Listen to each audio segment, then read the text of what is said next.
You're listening to The Kickouts, where nobody knows what we do. I know.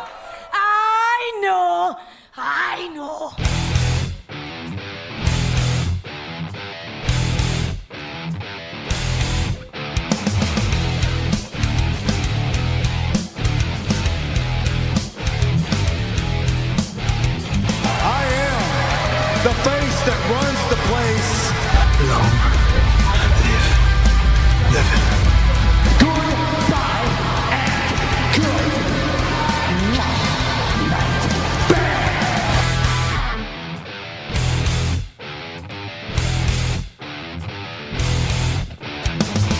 Coming to you from Near FM Studios, welcome to another edition of The Kickouts, your weekly pro wrestling guide, right here on 90.3 Near FM, the EMC Podcast Network, and on all good podcasting providers. I'm Dave Cullen, and I'm joined by the man who taught Carmella the floss, Daragh Maher. Daragh, how are you this afternoon?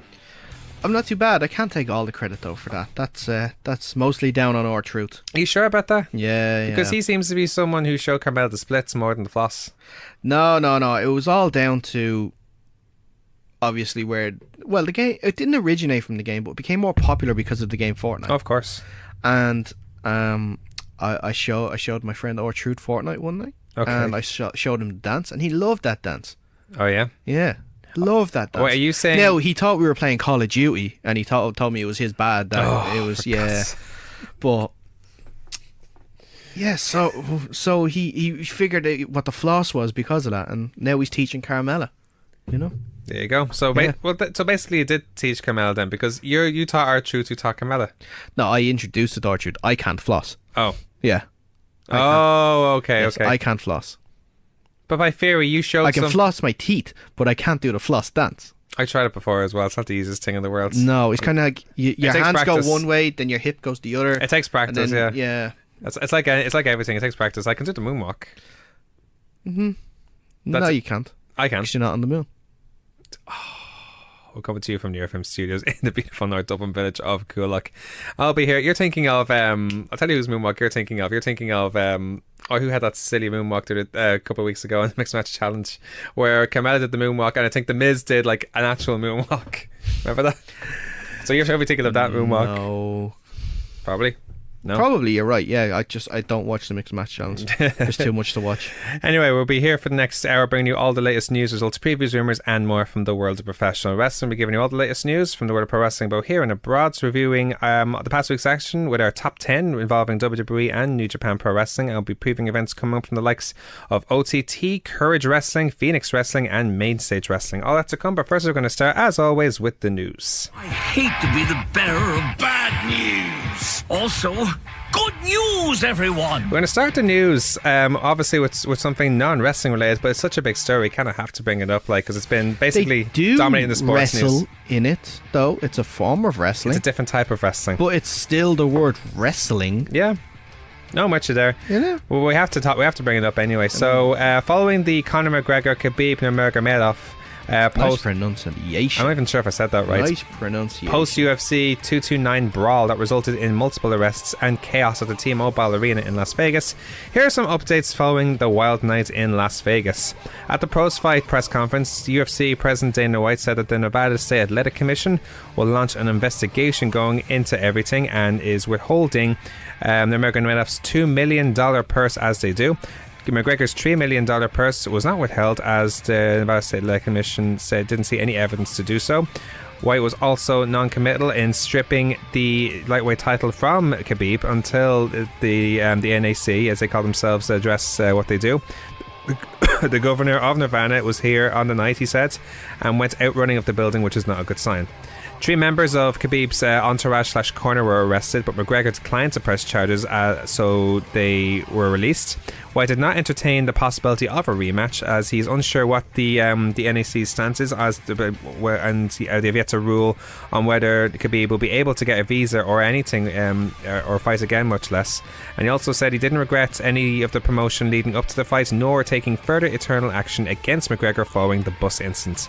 He also reports that the two members of Khabib's team that jumped onto the cage, who are currently fighting on the UFC. In fact, one of them was supposed to fight Conor McGregor's teammate Artem Lobo. Exactly. He said they will never fight for the promotion again. Magomedov also spoke at a press conference saying that he was apologetic, but he didn't understand why people were so focused on him jumping the cage after the whole Bus Jolly incident from before. So it's been a week now, more or less, almost a week since the whole situation. What's your take on this whole thing there? Especially on the back of the whole. Do you think this? Okay. Sorry. No, go for it. I was going to say this just has a stink of like WWE style booking at the moment, doesn't it? It's a promotion booking. It's real life, or so we think. I would not be surprised if this was all a ruse. Ruse. Because no one really got hurt in that actual incident afterwards. They could have. Could have. If those people actually wanted to hurt each other, they go after each other. They didn't. I'd not be surprised if they went backstage and Khabib's team and Conor's team were at the back having a drink together, because they've just sold their rematch now already. Of course. They have just sold it out. And Dana White, after it happened, in public he was all like, very disappointed in he was like a proper dad. He was like, I'm not angry, I'm just disappointed in the guys. That's a good point, actually. But he was 100%, after all the cameras were gone, in his office this week going, yes. Do you really think that's the case? He probably had playing in the background, money, money, money, money. Money, money. He had the Apprentice song on the background or something. He is set now for whenever that rematch happens. Didn't even need to be. You know how much the gate was worth in this cards? $17 million. Yeah. Which is I think could be their largest gate ever. Yeah. Probably. Put it in like 20,000 and 34 He's talking about attendance. they may not get visas again. I think because he's opening up because he wants to do it somewhere else. Really? I think because if he can get somewhere that has a bigger arena that can hold more people, he'd be definitely up for doing that. Yeah, but where? Because if it's the United States, because if he plans the United States, that's an issue. If it really is a visa thing they're after. Yeah, he can go to Canada. Yeah, that's true. Now, would they do a fight? Like, he's always said from the very start that the big fights will always be in Las Vegas. Maybe he's loosening his chain. Well, maybe he'll keep it in Las Vegas anyway. But 100% he is loving. But the biggest of the big fights. Yeah. Well, that's not necessarily true. Like, there was announced during the week that what's his name, Derek Lewis and DC will be fighting for the heavyweight title at Madison Square Garden. Yeah, New York is the next big one, but that's not a big fight. That was a great. The only reason why that fight is happening is because Derek Lewis' balls were hot. That's all. That was a great finish, by the way. That's how you get yourself over. That's how you get yourself over. That when you talk about pro wrestling comparisons, that is one right there. And that's a proper fight come from behind victory. Derek Lewis says he doesn't like Daniel Cormier because what was it? He was in an advert for Popeye's Chicken and he didn't like him in the advert or something like that. Really? Yeah, he's so random as well. But that kind of throws into. Yeah, but his grudges are very random. That throws into, like, how can I say this? It threatens the supposed super fight between Brock and Daniel. Yeah, but it's probably just a warm up for Daniel. Like, what if Daniel loses? Then he fights as Derek Lewis. You're not going to sell the Derek Lewis Brock Lesnar fight. You're not. It is what it is. Not after they had the in octagon confrontation. Well, it's pressure on DC then, isn't it? He should win that match. He should win that match. I mean, he has a punch. Once he avoids that, he'll be fine. Yeah. But anyway, like, but going back to the situation. I mean, let's speak of it as if it's real life for a second, all right? In all seriousness, right? Like the way this thing is going, like even though Conor McGregor had the whole thing with the bus thing, which we both said was wrong. Of course it is. Yeah. Surely this doesn't. It's a criminal offence. Yeah, so exactly. So surely this doesn't justify then doing the same thing as well, then, right? What? Like, even though Khabib jumping into the crowd. Not. No, I never condoned it. Yeah. I never said it was. But I said I'm not surprised if it was a pre-planned thing. Yeah. Well, if it really was, like I just said it got the stink of like pro wrestling promotion booking. Okay, well, going back to that then, okay. Let's talk about what Khabib said just a couple of days ago via Instagram. On Thursday, yeah. Well, I'll read it out. I have it here, actually. Yeah. So, on an Instagram post, he wrote, I would like to address at UFC. Why didn't you fire anyone when their team attacked the bus and injured a couple of people? I can answer that straight away. It's because Conor makes the money. They could have killed someone there. Why no one says anything about insulting my homeland, religion, nation, family? Very true, but that's the fight game. That's people talk about stuff all the time, so that will never happen. He goes on to say, why do you have to punish my team when both teams fought? If you say that I started it, then I do not agree. I finished what he started. In any case, punish me. At Zubara took, I think it's Turkogov, I think it's has nothing to do with that. If you think that I'll keep silent, then you are mistaken. You cancelled Zubara's fight and you want to dismiss him just because he hit Conor. But don't forget, it was Conor who hit another brother first. Just check the video, which actually you can clearly see. Well, actually, he approached him, so he was defending himself. No, he didn't. No, did you not see the other one? No. Conor jumped up on the cage and started swinging for one of Khabib's teams. I didn't see that one. Yeah. So maybe it's in response to that, maybe. If you decide to fire him, you should know that you'll lose me too. We never give up on our brothers in Russia, and I will go to the end for my brother. If you still decide to fire him, don't forget to send me my broken contract. Otherwise, I'll break it myself. And one more thing, you can keep my money that you are withholding. You are pretty busy with that.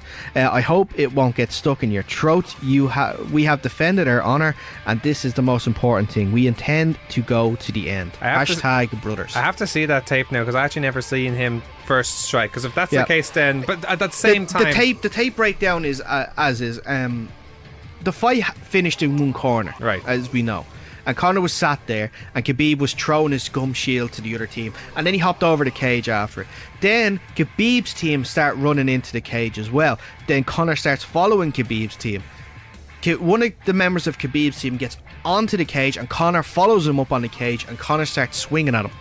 And then he starts swinging back. Then the security team pull down Conor. That's when the guy in the red, which I think is Zubara, comes in and starts hitting Conor, which then then he gets pushed away. But then the guy that Conor was punching has already gotten down off the cage, and he starts going after Conor then again.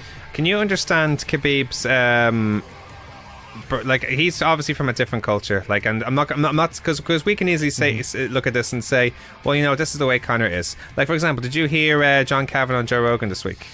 I saw snippets. Yeah, listen, he explained that, listen, that's the way he is. Like, you know, he even explains to people who spar with him, he's going to talk to you. Yeah. Like, end of story. But, like, here's the thing. He said a very interesting thing between the rounds to Khabib. He was like, at the end of when the bell rang for the end of the round, he was saying, and it was picked up by the mic, saying, it's just business. And then Khabib was shouting at back, okay, let's talk. There you go. So, but I can sympathise with Khabib to an extent. I would sympathise with it in the fact that if Zubara is fired, then you have to do the same thing to Conor. Yeah. You have to. If you set the precedent that you get fired for stuff like that, then Conor has to be fired as well. That doesn't mean his actions make it. Connor's was more dangerous. But two wrongs don't make a right. What do you mean? Doing something wrong against something that's wrong is not going to solve the story. Oh no, I totally understand. Yeah. But like, that's what I'm saying. If you are saying that what's Zubara, I'm probably butchering the pronunciation. I'm very sorry. But what'd you expect? To be fair.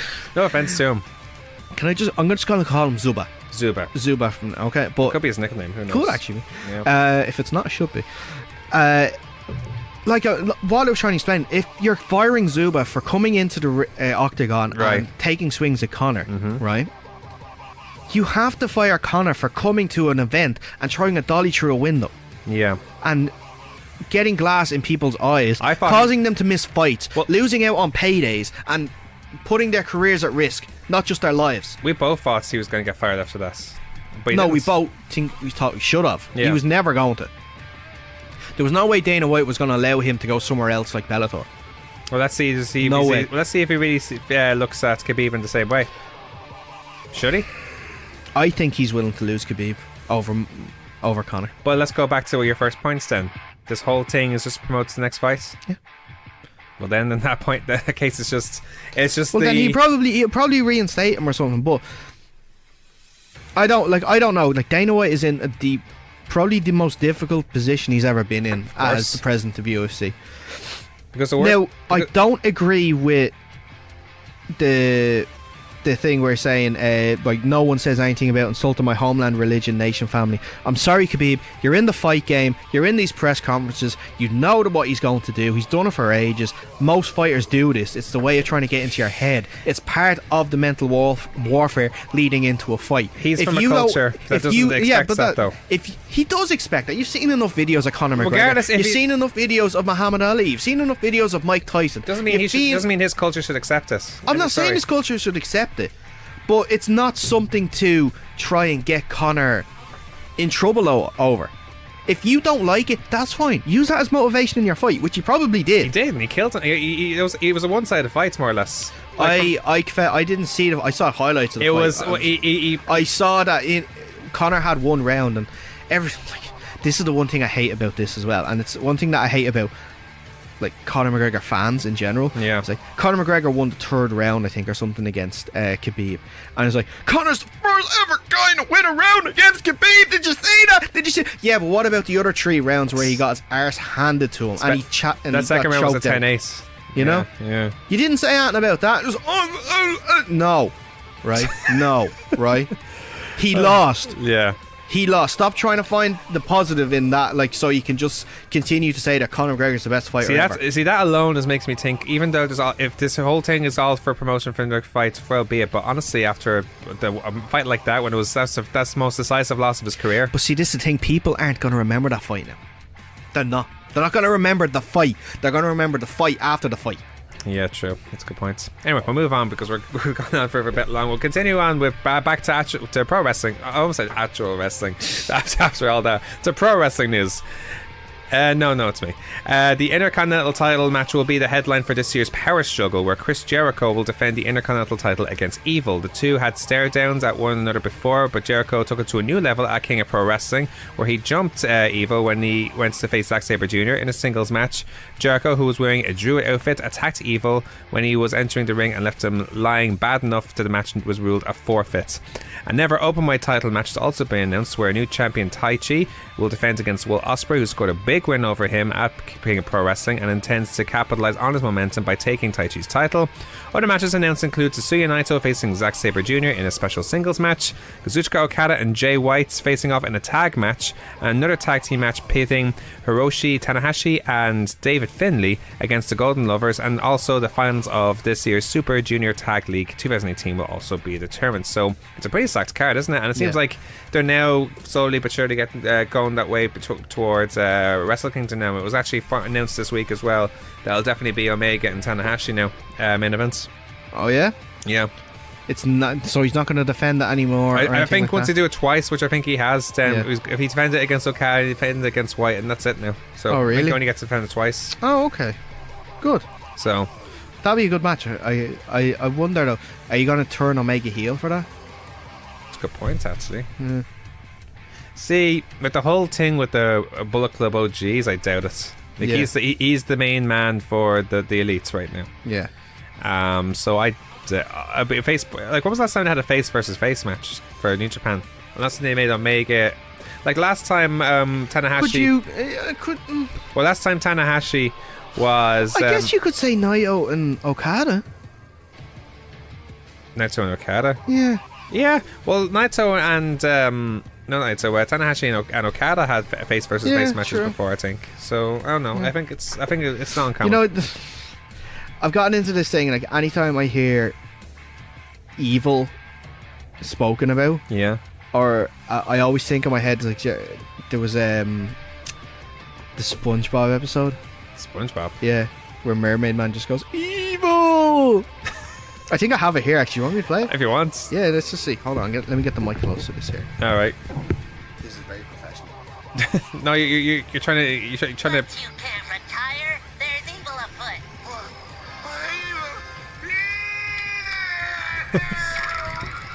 You know the worst part about that? It sounds like a Japanese man is saying it. I know, right? Oh god. We should actually clip that now and keep that for when That's we're like- talking about power struggle and be like Chris Jericho, be Anyway, we'll move on in the meantime. Some news concerning NXT UK. Yes, it's finally gotten its start date. The long discussed weekly NXT UK TV show is finally a reality and will launch next Wednesday, October 17th on the WWE network on a British time. A decent time. They care about us. That's right, they do. Apparently. Nigel McGuinness and Vic Joseph will be the commentary team. British TV presenter Razzie... Oh, God. I'm going to keep it at Razzie. Okay. Yeah. Razzie will be the backstage interviewer. Andy Shepherd is the ring announcer. Razzie and Johnny Saint is the on-screen general manager. Okay. WWE has dipped their toe into the UK waters with several different specials and tapings that are holding 2 days of tapings this weekend in Plymouth, England at the Plymouth Pavilions. Kind of makes sense why Jordan Devlin won't be at the 4-year anniversary at OTT. The announcement was expected for this week as WWE is holding a week-long camp in London. There was some thought that BT Sport might have been the local home for the product, but no local TV partner was announced. By the way, the starting time, in case no one knows, is going to be at 8 p.m. 8 p.m. 8 p.m. 8 p.m. our time. Yeah. Nice. Yeah. Well, it's great now because we've been looking forward to this for months, weeks, months now at this stage. Yeah. Like, so we finally get to see it. Like, so you wonder, like, I wonder at one stage. Well, would you say week, months? I don't know. It's been a while. It's been anticipated. Yeah. There's only one thing I sort of know, but I'm not going to say it now, obviously, because What? Say that again. There's one thing I know that's going to happen. Oh, Don't say it. is about a certain championship? Yes, and Yeah. that's all we'll say. That's all we'll say. Don't ruin What? something. What's on your mind?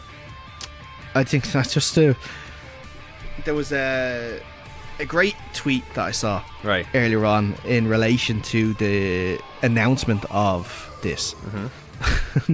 It was I wish I could remember who tweeted it so I can give them the credit they deserve. Right. But it was WWE UK has announced its starting day and time.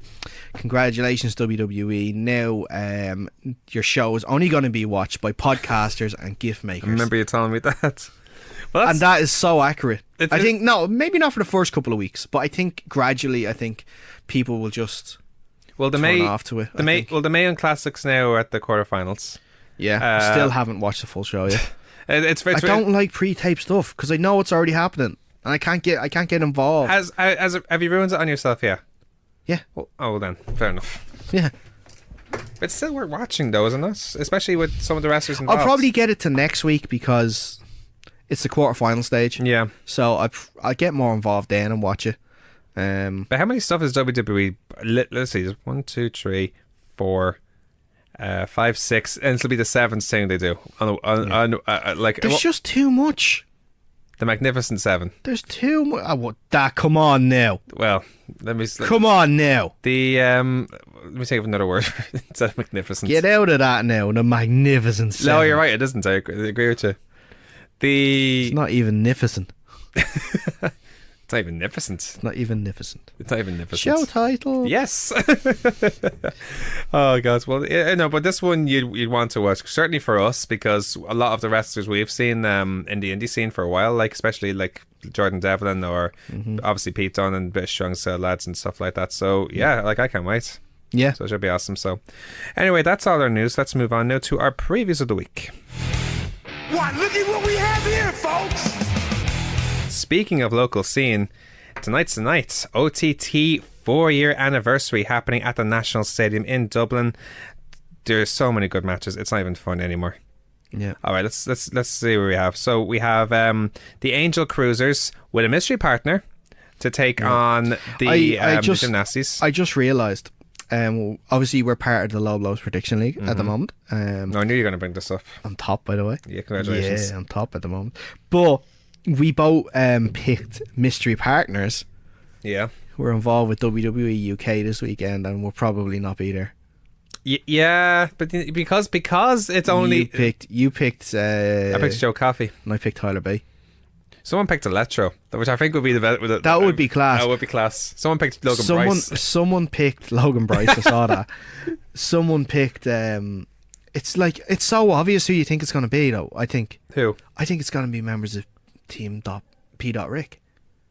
Oh, It could be. that's maybe too obvious, though. Yeah. There'll be a 4-on-3 handicap match, maybe. Yeah. Someone picked Session Martina, but she won't because she's in Japan at the moment. Yeah. And best of luck to her out in Japan. Oh, yeah, absolutely. Oh, she will probably kill it again. As Yeah. she did. But anyway, so the Angel Cruisers and the mystery partner, God knows who it will be, against the 3 members of Gymnasties, Justy, Be Cool, and Liam Royal. The Angel Cruisers, sorry, I mentioned them. More Than Hype will challenge the Kings of the North for the tag team titles. It's going to be a hell of a match. Who do you think is going to be the team formation? Oh, I reckon because Corvin's involved, he has to be in. Yeah. Yeah, because Corvin got involved in that. Right? Yeah. So I reckon it'll be the old school team of Corvin and Bonesaw. That'd be a good team. Yeah. Yeah, good team. Plus, it would make a lot of sense considering it was their first match against each other. What would you think about this, right? What? Now, you have the gender neutral title match first. Yeah, so that's LJ Cleary, Big Juicy, Mr. Juicy, Paddy M, Rocky Romero, and Raven Creates. Yeah. And Kings of the North come out and cost LJ the title. Possibly. And then LJ comes out and he says they want to make it 3-on-3. That's a very good... That's How not a bad class call. would that be? That's actually not a bad call. That's actually not That a would bad be call. awesome. We'll see what happens. There's Sean Guinness and... Joe, if you need any last minute advice for booking, there you go. Sean Guinness and Hiroki Goto will take on Satoshi Kojima and Michael May. Scotty Davis against Mark Davis. I just realised that his last surname. I feel horrible for someone who was in the Low Blows prediction league and said Davis to win. That way you can't Please lose. don't tell me I said that. No, people said S. Davis or Mark Davis. Oh, I did, yeah. Kushida against Tomohiro Ishii. That's a brilliant thing. You should have just said Davis to win, and then you would have got the points either way. Suppose. That's a good point. No, I just realised that. I wanted to be fair. The LIJ team of Tetsuya Naito, Evil, and Sanato will take on Shane Strickland, Benito, and Bandito. Wait. Oh, of course, sorry. Let me say that again. It's Tetsuya Naito, Sanada, and who else? Against Shane Strickland's Benito and Bandito. Hiromu Minoru Suzuki versus Timothy Thatcher, and Walter versus Will Ospreay for the OTT World title. I can't wait for that one. Suzuki against Thatcher. Oh, it's going to be so much. The very next night, OTT Defiant 2 will be happening on Sunday, October 14th at the Tivoli Theatre in Dublin. There's still tickets available at eventbrite.ie. Matches, there's a lot of pre-show matches announced. They have Shane Strickland against Bandito. You have Curtis Murray challenging Terry Thatcher for the NLW title. There's another match, actually. I think it was Flamita against someone else. I didn't get the track of it, I think. So Bandito against Shane Strickland. Yeah. The NLW title. There's another match. You check it there while I get the other card, the rest of the card. So there's Kaylee Ray versus Jordan Grace. That's going to be a match and a half. There's did you see Emery Sakura's promo for OTT? No. Where she got like 20, like her entire gymnasium chanting OTT. Oh, really? OTT. Have you seen that New Japan picked up OTT matches and put it on their streaming site? I heard about that. Yeah. So it's Emery Sakura versus Comrade Bolshoi, Viper versus Valkyrie, Katie Harvey versus Jeddah, Amy Alonzi and Debbie Cattell against Casey Owens and Lana Austin. And just announced this week, Raven Creed will challenge Sami Zayn for the OTT Women's title. That's going to be a hell of a match. Yeah. She could be a double champion by the end of the week.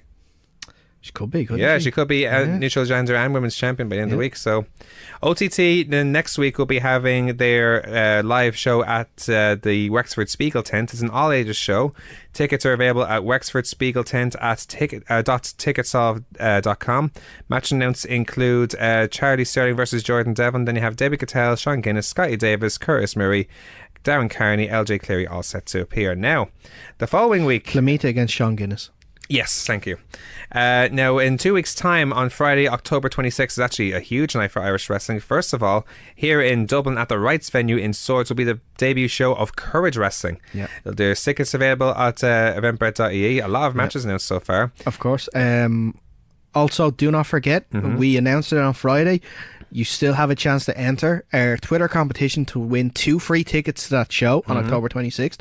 All you have to do is retweet our tweet and mention 2 wrestlers you'd like to see at the next event. Yeah. Preferably one Irish and one from overseas. I think that'd be a good idea if you could do that. So make sure you check us out at the Kickout Live for more information on that. The match announced for this card include Jazzy Gabbert versus Casey Owens versus Jeddah versus Laura Di Matteo in a fatal 4-way. Paul London to take on TK Cooper. Chris Ridgway to challenge Tucker for the PWU title. Rhea O'Reilly take on Charlie Morgan. Then you have BT Gunn, Luther Valentine, Club Rock Shandy, Phil Boyd, Nathan Byrne, Dimitri Krakovic and Owen Richards all set to appear. In fact, now you mentioned it, Club Rock Shandy and Dimitri Krakovic, they're going to take on the team of Tron, JDP and Luther. That's a great match actually. Yep. Should be good. Also happening on Friday, October 26th, Phoenix Wrestling are back at the Kino in Cork for Tales from Parts Unknown. Tickets are available at eventbrite.ie. Matches announced so far includes Jay Money and APA, aka the Armstrongs, against Collar and Elbow and Debbie Cattell, and Sean Guinness against Jodie Felch. I think they haven't formally announced Ricky Combat against Terry Thatcher yet, but I imagine that's a match that's going to be happening. You would think so, wouldn't you? They have it on the poster, but they haven't really formally announced it, but I imagine that'll be involved there as well. And then on Sunday, October 28th, in Main Stage Wrestling's training academy in Dublin will be Ring of Horror Wrestling. That'll be happening. So matches announced includes Callum Black, Danny Cross and Scotty Davis to take on all 3 members of the Mongrels. Rebecca Resnar to take on Amy Alonzi. Also, the Fabulous Nikki, Terry Thatcher, Curtis Murray, Angel Cruz, Cowboy Jim West, Club Chabacana, Rough Stuff, and Stephen Cavell are all set to appear on that. But that's all our previews. We're going to take a quick break. When we return, we will get back to our best of the week with our top 10 right after this short break. You're listening to the Electronic Media Collective Podcast Network. Yeah, it's a mouthful. For more great shows, visit electronicmediacollective.com. Oh my God! So close! He kicked out! He kicked out! He kicked out! Tune in to The Kickout, your weekly pro wrestling guides, right here on 90.3 Near FM, covering all the latest news, results, previews, rumours, and more from the world of professional wrestling, as well as covering the wrestling scene right here in Ireland. Join us every Saturday afternoon at 3 p.m. right here on 90.3 Near FM. In the future, roving bands of comic book podcasts will savage the wasteland, once known as the Internet. One podcast, the Grawlix Podcast, may not be the biggest, may not be the funniest, may not be the most well-spoken. Wait, what was my point again? Oh yes, the Grawlix Podcast. Listen to it at grawlixpodcast.com. That's GRAWLIX podcast.com. We're back here at The Kickout, your weekly pro wrestling guide. Now let's continue on to our results of the week via our top 10.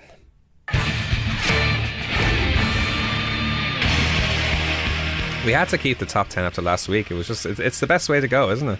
I loved it.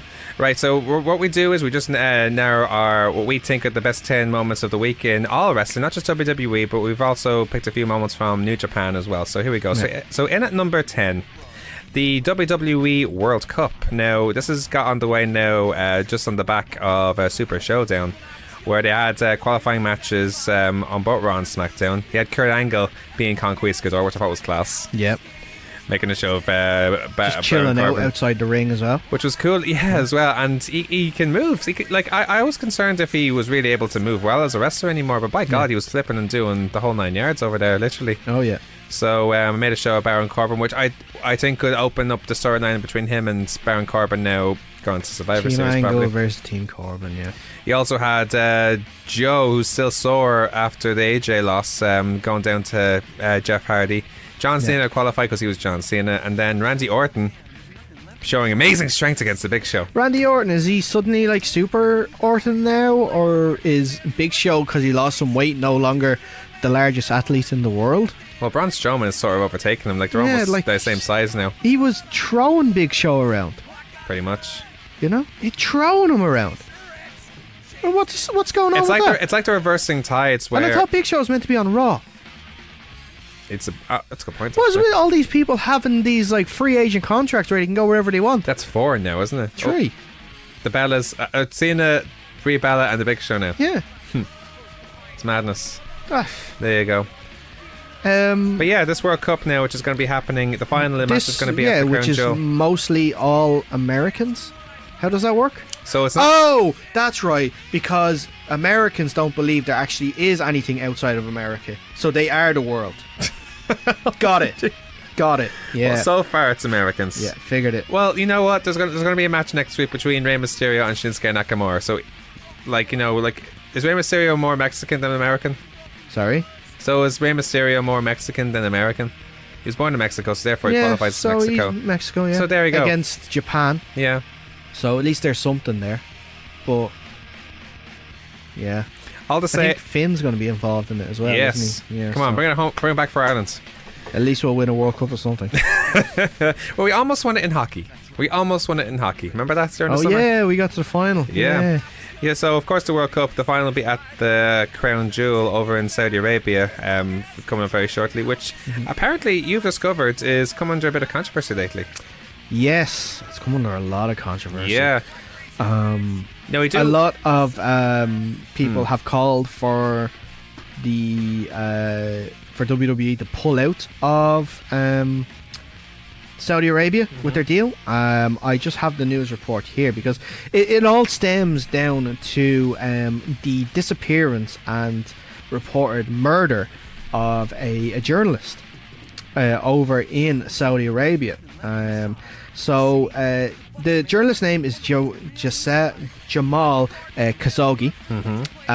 He's a former Saudi royal insider who is now a columnist for the Washington Post, and he became a critic of the regime of the Crown Prince of Mohammed bin Salman, and he's gone missing according to various outlets.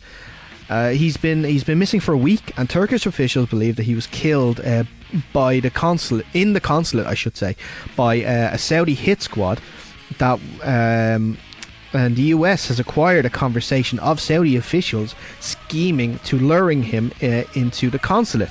Wade Keller of Pro Wrestling Torch has reported that Senator Chris Murphy of Connecticut, which is WWE's home state, of course, Ironically. has already criticised WWE's working relationship with Saudi Arabia. It says if the Turkish allegations of murder is true, it should represent a fundamental break in our relationship with Saudi Arabia.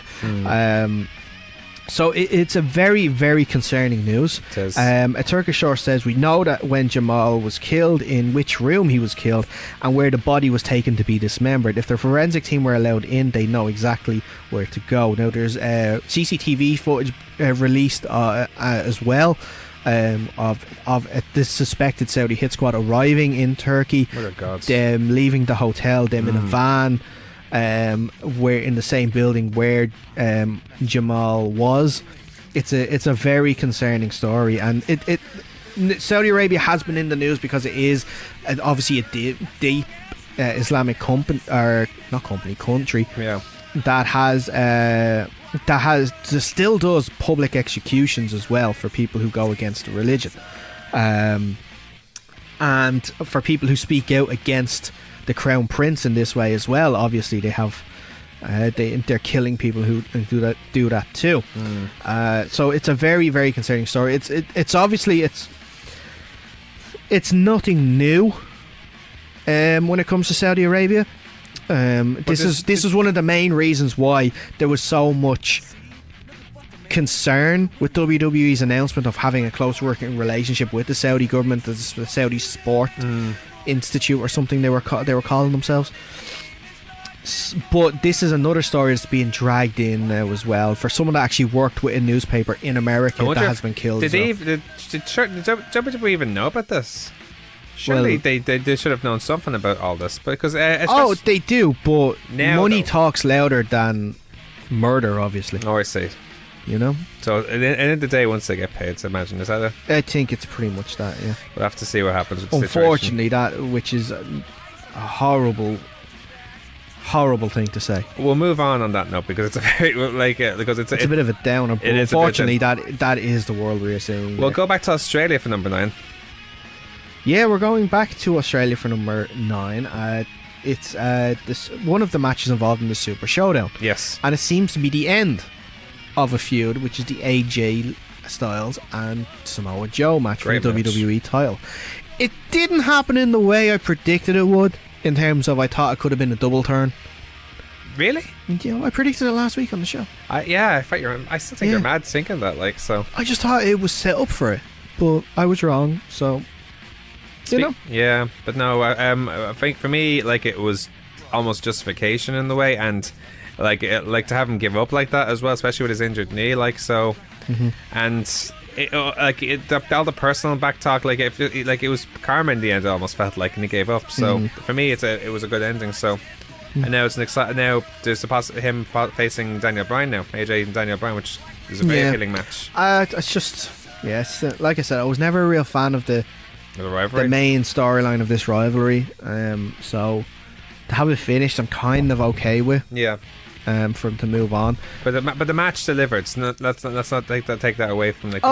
It was a good match, and as much as I didn't like the storyline helped to make the match what it was, because it made AJ obviously have to be super aggressive going after Joe for what he's been doing. So, and it just sets up the perfect, guy trying to protect his family against a guy trying to go after it. Pretty much, yeah. They booked it better than they booked DDP's debut with The Undertaker. Anyway. Yeah. So when that involved the family. There you go, yeah. There you go. Anyway, in at number 8 is the continuing rivalry between Becky and Charlotte. They had their match at Super Showdown, but they continued on at SmackDown as well. So, and it's getting pretty violent between the two of them, isn't it? Yeah. Which will culminate, I think, at Revolution for the first ever women's last woman standing. Here's Becky now, who's not only acting like a heel but is being a heel champion, where she's walking away at first and either getting disqualified like she did last week, or in this case there was double count outs. I think it was a DQ finish at Super Showdown, was it? No, it was a DQ finish. And it was a count out finish in this she this hit week. Charlotte with the belt, wasn't it? And then there was double count out at SmackDown, and it resulted in Charlotte drove her through the stage. Yeah, which bloodied up her arm. I didn't see the scar, but I heard it was bad. Which later influenced Paige to announce the first ever last woman standing match. That's a match now. That'd be good. That should be awesome. That should be main event. But I feel that other silly match is going to be main event. Let me guess, Nikki and Rousey. Yeah. Well, just talking about that very briefly. Were you surprised that happened on Raw rather than Super Showdown? For me, it made more sense that we went on Raw. I predicted that was going to happen for a while. Yeah, but did you think it was better to have it on Raw than Super Showdown? Yeah, Super Showdown is more just a house show. Exactly. Smiling, yeah, more people saw Raw. That makes more sense. Anyway, not more people saw Raw. It was just because Super Showdown wasn't like a pay-per-view. It wasn't part of their schedule. It was just a house. It was just a live show that was filmed. Yeah, that's it. Yeah. Anyway, at number 7 from NXT. Yeah, the Tommaso Ciampa Velveteen Dream. And then involving Nikki Cross promo on NXT. It was a class promo, even with Dream and Ciampa. Even just the line. I don't think you're tough enough. The line was brilliant, and the crowd popped perfectly for it. And then Ciampa went on Twitter afterwards. I love the way, on Twitter you go at and then say at Dave Bandana. Yeah. He goes AT. And then Velveteen Dream, he writes out the Twitter handle, which actually doesn't tag them in it. I think that's perfect. And then he puts a picture of just the logo Tough Enough. Okay. Oh, just the logo. Just the logo of Tough Enough underneath. Or a picture of Patrick Clark, if that makes sense. But no, it was an awesome promo. But then Nikki Cross, who knows what we did, and knows what they did. I'm intrigued by this. I love a good mystery story. I can't help it. But do you think it could be either Dream or Ciampa who attacked Aleister Black, even though both denied it? I don't know who it could have been. It could have been anybody. It could have been anyone. Hell, it could have even been Nikki Cross. Probably. Well, you know what? I wouldn't blame you if she could have been Nikki Cross. No, it's not going to be. Probably isn't. But we'll see what happens. So it'll be certainly intriguing going forward. I still think it's Gargano. Could be. I still think it's Gargano. I actually don't know. I can't make a guess right now. I really don't. So we'll move on in the meantime. In number 6, gone back to Super Showdown. For me, this was the match of the night when Buddy Murphy beat Cedric Alexander for the Cruiserweight title. Yeah, totally agree. Now, bear in mind that Cedric Alexander has been undefeated in singles action for probably a year. At least that's what I heard on 205 Live just gone. And it was a fantastic match, and it in a way we both predicted that Murphy would win, and it delivered. So we both knew this would be a class match. Yeah, it was a really, really good match. I haven't seen it fully yet. I've seen highlights of the match. I do have to go back and watch it fully. There's a lot actually I've missed of. There's a lot I've missed of Super Showdown. So yeah, but from what I heard, like I said, yeah, it's been. He's never going to get a bigger moment than in his career unless he wins the WWE title. Winning a title in his hometown in front of the biggest stadium in Australia. That pop alone, yeah. Like, and a year ago we completely forgot about him. You know, he's had such a year. He has, so fair play to him. Yeah. And number 5, going from Raw. Yes, the start of the demise of the Shield. The crazy minds of Dean Ambrose. The Dean Ambrose decided to walk out on his Shield brothers after losing the match against the, what are they called again? The Dogs of War. Well, they won at Super Showdown, but then they lost a rematch on Raw, and Super Showdown doesn't count, like I said. Live show. They put storyline towards it, so I imagine that they did. But anyway, at the same time, like, he didn't even look back at them. He didn't display any emotion. But did you hear the interview afterwards? Yeah, he said maybe I'm better off. Yeah, I don't know where I belong. So I think they're going to tease that out. It could be like a bluff thing to sort of, you know, kill the Dogs of War from the inside or something like that. Maybe, you know. Because have we ever seen a situation with the Shield where they played mind games, or at least 9 games to this extent? They usually full on, face on, direct when they were together. So it's rare. They could be. See, a way I thought they could do this was Seth Rollins learned from what Triple H taught him on how to beat other teams if you can't beat other teams. So they're going the other way, like, so in a sense they're flanking them, you know, they're going the road less traveled to beat them. Yeah. So how Triple H got the weakest guy to turn, or the guy who could be turned to turn on the team. Yeah. They're trying to do it in an opposite way, where they're saying, well, you guys keep targeting. Well, you guys are going to target someone. We're going to make you target someone. All right. And they're going after Dean, but I think it could be all a ploy from the very start. Yeah, could easily be. But then also it's kind of like Dean goes undercover to be part of the Dogs of Shite or something like that. And then he destroys them from the inside. But just like any sort of, I'm making like a movie out of this right now, but any sort of person who's been undercover for too long adapts the lifestyle and can't come back to civilization. So he can't come back to the Shield and ends up turning on the Shield. And then there you go, just in time for WrestleMania, where you can have your Dean Ambrose and Seth Rollins match. You have it all figured out. All in there. Not even set. You can have your Shield fucking triple threat for WrestleMania that way. In at number 4, HBK now, who was involved pretty heavily in the Triple H Taker match. He was involved so much. He was. I know this is only because it's like years of wrestling and stuff like that has caused him to be like this and injuries, but I get a chuckle every time he tries to run. Because his legs are so wide out and he's just waddling away. It's like Matt Hardy, isn't it? It's just, I know it's probably his knees are like gone to crap at this stage, and I'm sorry, but it's still a little funny trying to see him run away. It's kind of, you know what it is? Have you ever seen Rick and Morty? Ish.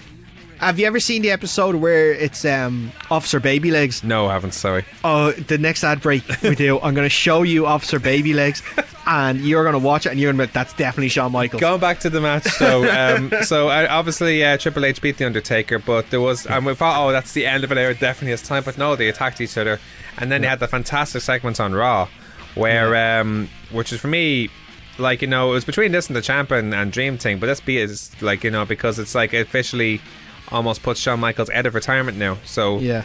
So I think this will be the crown jewel tag team match now. Yeah, see, a lot, obviously, there's a lot of anger online at the moment to Shawn Michaels for the whole coming out of retirement just because the Saudis will give you $10 million and stuff like that. Uh-huh. I don't know where they got the $10 million from. I don't know if that's right or not, but We can't assume figures in this show. can't assume. Can't assume that the Saudi event's definitely going to go ahead either. To be fair, yeah, after what we heard. But I'm more disappointed that they've gone ahead and ruined a really, really well told match story-wise. Yes, it was two guys, one nearing 50, one in his 50s, having a match, and at times it was slow, at times it was a little awkward, but the story of the match in general I thought was fantastic. Loved it. You're talking about Triple H. Triple H match against Taker. back in WrestleMania 28.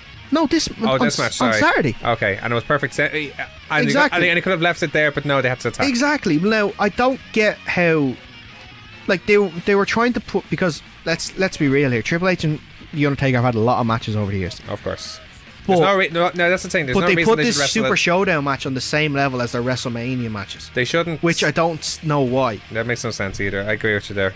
Because you trying to say that Super Showdown is WrestleMania now WrestleMania, pretty much. style? Like, I don't get. I didn't agree with that, but okay, they want to go at that level, fine, let them.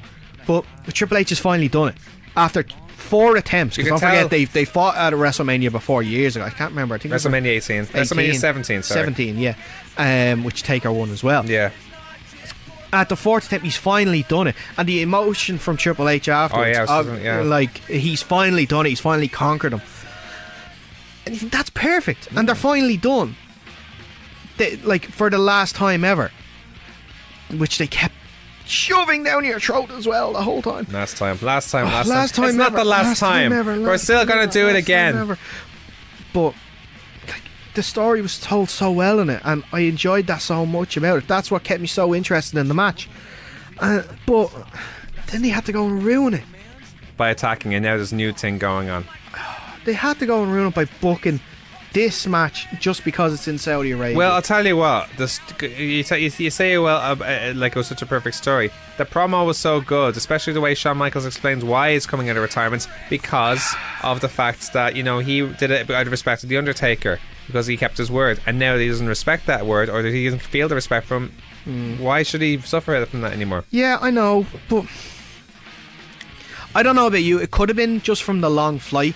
Obviously, they came back on the Saturday night or the Sunday morning. They did say they had a lot of time to think. Yeah. Yeah, not that. It's just they definitely looked their age in that promo. Maybe it was the lack of sleep over the thing or something, but like in that they'd look like 2 old men. Like 2 really old men that didn't know what they were doing. Wouldn't anyone after a fight like that? I know, true, very, very true. Give it to older dude, like, you know. I know, and the long flight, like that's why I'm saying I'm not downing on it. I'm just pointing out that they were definitely looking. Yeah. They were definitely looking a little worse for wear after that. Yeah. For sure. Anyway, let's move on anyway. In at number 3, now from New Japan at the King of Pro Wrestling. Yes, our first mention of the King of Pro Wrestling event, Not which the was last. really good all round. The triple threat match for the IWGP Heavyweight title. 3 members of the Being the Elite Bullet Club. We'll get into more Bullet about Club that Elites. later on. Yeah. Bullet Club Elite. Cody versus Kota Ibushi versus the champ Kenny Omega in a fantastic triple threat match. Such a good story. But strange enough, the second best triple threat match that week, Yes, we'll get into it in a which minute. was weird. This was a class match though, because it's this intriguing story now. It feels like there's a bit of tension now between Omega and Ibushi now. Yeah, I don't like that. I think I it's don't want intriguing. that. It's because it's a title. Because you know they both. As long as it was just for the title, just don't carry that forward. And Cody is stirring the pots a bit. Maybe he, not intentionally, but But everyone's it's meant intriguing. to just be cool right now. But You know? it's Cody. Yeah. It's Cody. But anyway, let's get on to that triple threat match we think was better. And at number 2, Can I just mention one Sorry, thing? go. There was one part that I figured out during the match. Not figured out, but looked at during the triple threat match. right? There was one point where Kota and Kenny were facing off, and they finally go after each other. Right. And then Kota gets Kenny on the ground, kind of like in a top position, like in an MMA style. Right. Kenny's shoulders were on the ground for ages, and Kota was on top. The ref should have been counting. You mean when they had those like palm strikes? Yeah, and then he fell to the ground, and he was on top of him. And then he was striking him from the top. You know what he said to him in Japanese? Position, You know what he said to him in Japanese? Know your place. He said that to him? Well, Omega said to Bushi first. No wonder really? he beat the crap out of him for that. Like, But, so. Yeah, that's one just thing that I point out, that maybe they should have even the referee count 1-2 and Kenny getting a shoulder up or something like that, or make it clear that one shoulder is up and not both of them are down. Yeah, I suppose that's but it's wrestling. I'm not gonna always look at that. I suppose like they want to keep it entertaining. I know. I like to look at it with a little sense of realism. That's very Pacific, though. Yeah, just a little sense of realism. That's all. Well, let's talk about the other triple threat match. Number 2 from NXT, the North American title match between Ricochet, Dunn, and Adam Cole. Yes. Last match. Unbelievable. These 3 guys, obviously, what you would call, in inverted commas, indie darlings before they came to NXT. Mm-hmm. Unbelievable. To extent, Pete Dunne is sort of a sudden indie darling. He still is. Yeah, he still is. But I love this match. Oh, unbelievable. I love this. Let these guys have a feud going on. Keep it going. Let it keep going. War Games coming up. Yeah. Let it keep going. Put the 3 of them in that you have War Raiders against Undisputed Era next week. And Undisputed Era. There you go. There's your 3 teams for War Games. Perfect. Yeah. We sort of figured that out like ages ago. We did. Yeah. Anyway, in at number 1 though, gone back to New Japan. The situation with the Bullet Club OGs now took a very interesting twist. The top moment of the week this week involved the match between Switchblade Jay White and Hiroshi Tanahashi for the main event briefcase, you could say, for Wrestle Kingdom. Yep. Wrestle Kingdom, what was it, 14? 13. It's going to be 13. Yeah. 13. I think it's 13. Wrestle Kingdom 13 in Tokyo Dome in January. But a really, really good match in the first place. And obviously we know that Gato has aligned himself with Jay White and gone against Okada from now on. And after the end of the match, which Tanahashi won. So you have to mention how awesome of a heel Jay White is turning into. Jay White is starting to... He took him a while to find his place. And I think he's getting it there now. And I think we're having the backing that he has now is going to help him so much. But after Jay White is attacking Tanahashi, Okada comes in and there's your Wrestle Kingdom match, by the way, there. What? Okada against Jay White. That's your Wrestle Kingdom match right there. Yeah, it's a class match. Then Gato tries to stop, and then out of nowhere, before Okada can go after Gato, we see the OG Bullet Club come out. Yeah. The firing squad Bullet Club come out of so Fale, Tamatonga, Tongaloa, and Ishimura. Ishimura, and was there something else? That was it. That was just those 4. Was it? Yeah. You sure? Well, Haku, but he wasn't there at the time. Haku wasn't there. No, it's definitely those 4, I'm telling you. Was it just those 4? I thought there was a 5th there. Well, no, I think it was Fale in behind. That's what it was. Yeah. And they seem to want to let Okada get his revenge on Gato. And he held Gato. After, you remind me, it was Jado, wasn't it? Yeah. That came out and stopped Okada in the start, but then Ishimori held him back. But then before Okada can go after Gato... Stun gun. Tamatonga. And you're what's going on here? And a big smile on Jado's face, and they all went wild after that. Yeah. Jay White's been recruited. There he is. He's in the OG Bullet Club, which is interesting because going back to probably about a year ago now at this Almost stage. A year, nearly a year. It was the night after Wrestle Kingdom when Kenny Omega tried to get Jay White into the Bullet Club and turn him down. It was the wrong member that tried to recruit Jay White. Jay White didn't want to work for Kenny, but he'll work with Tamatonga. Interesting. He'll work with the OGs. He'll work with the firing squad. I like that. This is an awesome I story. like that. This is an awesome Yeah. story. And you know what? This is how awesome of storytellers they are in New Japan, because it's like another layer that's in this big other layer. Like it's all these little subplots that are there. It's the way it should be. So that was us for by far the moments of the week. And it's very interesting going forward. Like, you know, I'd love to see Okada that's and the Jay thing, White. we are getting closer and closer to Wrestle Kingdom. Yeah. You know, so it's about 2 months away Yeah. at this stage. Well, little over 2.5. Yeah. So yeah, the planning starts to go into it now. We have our main event set. Now it's time to put all the other pieces together. Indeed. So let's look forward to. Let's finish off our show now with our yes nos. Yes! No! Yes! No! Yes! No! There's not too many to bring up this week. We'll just get to them now. Now, on the back of the whole thing, we talked about. We didn't actually really talk about the situation with New Japan at the moment, did we? To a huge extent, did we? Yeah.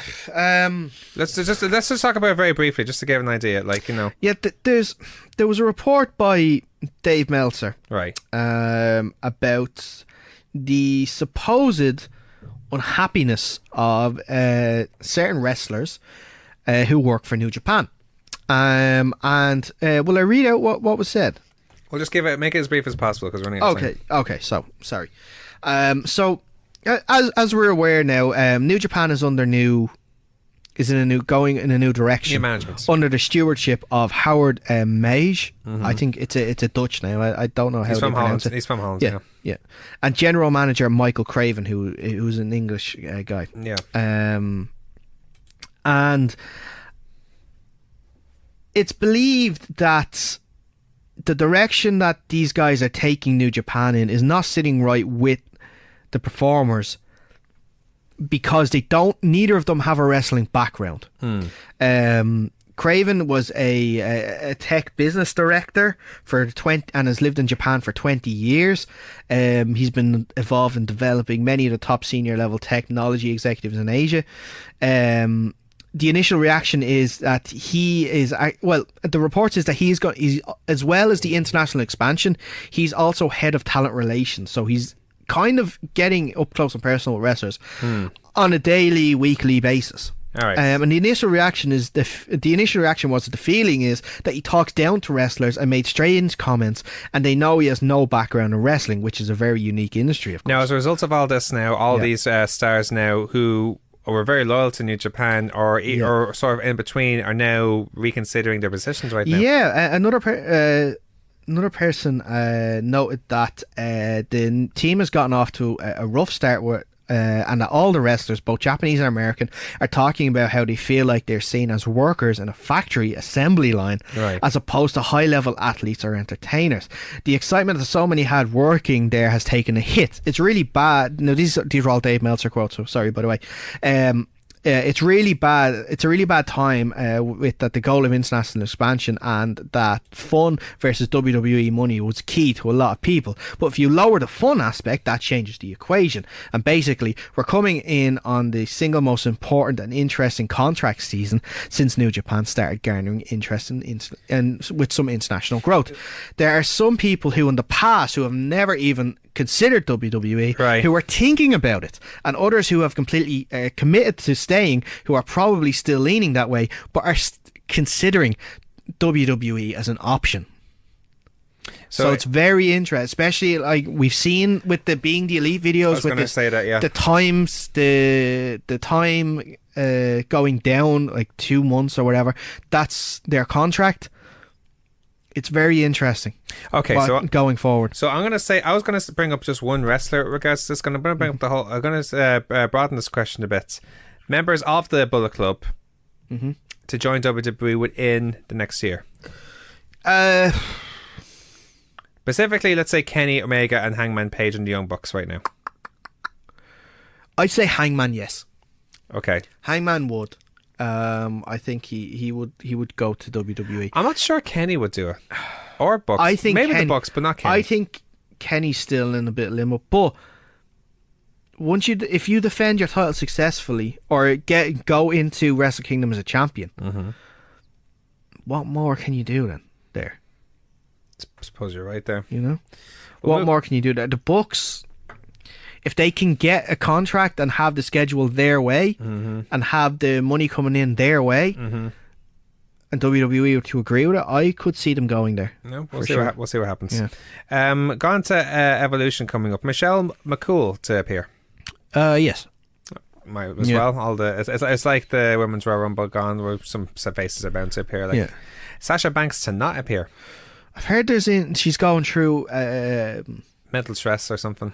I heard a back injury. Or back injury. Well, Back injury. Well, I think she's just fatigued in general. Yeah, nobody knows Mm-hmm. what's going on at the moment with Sasha Banks. So I don't know if it is back, if it is mental. Hopefully she can sort that out, and hopefully she can get better and come back. Mm-hmm. But I don't think she will appear at Evolution. No, I think she'd want to. Yeah, but I think it's getting to that stage at the moment where if you don't come back soon, they're not going to have anything for you. Yeah, pretty much. It's a shame because they were booking her and Bailey for that tag team title. Yeah. Now it's now Bailey's focusing more with Finn Balor with the whole mixed match challenge. And that's basically it for her at the moment. So we'll see what happens. Kevin Owens, who we now know is out between 4 and 8 months now with his knee surgery, isn't it? Yeah, 4 and 8 months. That's the report. Anyway. Yeah. So for him to return from injury with Sami Zayn as faces. Because there was a bit of a we talked about mixed turns with Joe and AJ. No. He got a face reaction in that last match against Bobby Lashley. Yeah. Why the heck not? Yeah, I think that's more because you don't like Bobby Lashley's at the moment. Why the heck not? They're over enough anyway. I'd personally. No, I don't think. I think Kevin Owens was his best work as a heel. You got to keep him as a heel. We never seen him as a face properly. Sammy's done the best work of his career in WWE as a heel. Keep him as a heel. And finally, The Rock to appear at SmackDown 1000. Yes. There's been severe rumours because he's filming a movie at the moment, I think. It'll be a backstage thing. Yeah, like an interview or something like that. Because the amount of names they have scheduled for it, half of them are going to be like all of them together in one backstage segment. Because it's only a 2-hour show. Yeah, true. So no, it's not a 3-hour extension, is it? I haven't heard anything. Well, we haven't heard anything about it. Whatever the case, that's all the time we have this week on the Kickouts, your weekly pro wrestling guide, right here on 90.3 New FM, the EMC Podcast Network, and all good podcasting providers. Make sure to check us out at Facebook, Twitter, and Instagram. All our podcast content at Podbeam, iTunes, YouTube, and Spotify. Check out my Twitter at Dave Bandana and Darah's at Mars Bar. And that's us for the week. We're a bit over time this week, but we had so much to talk about. Can you blame us? So exactly. It is what it is. So we have a lot to look forward to now. So we have OTT coming up, really good shows. That's like as big as it gets for an Irish show. This you'll have to give me the report from Defiant. I'll be in London on Sunday, so nice. I can't. What's the occasion? The NFL's coming to town. Oh, I'm going to see my Seattle Seahawks go up against the Oakland Raiders in Wembley.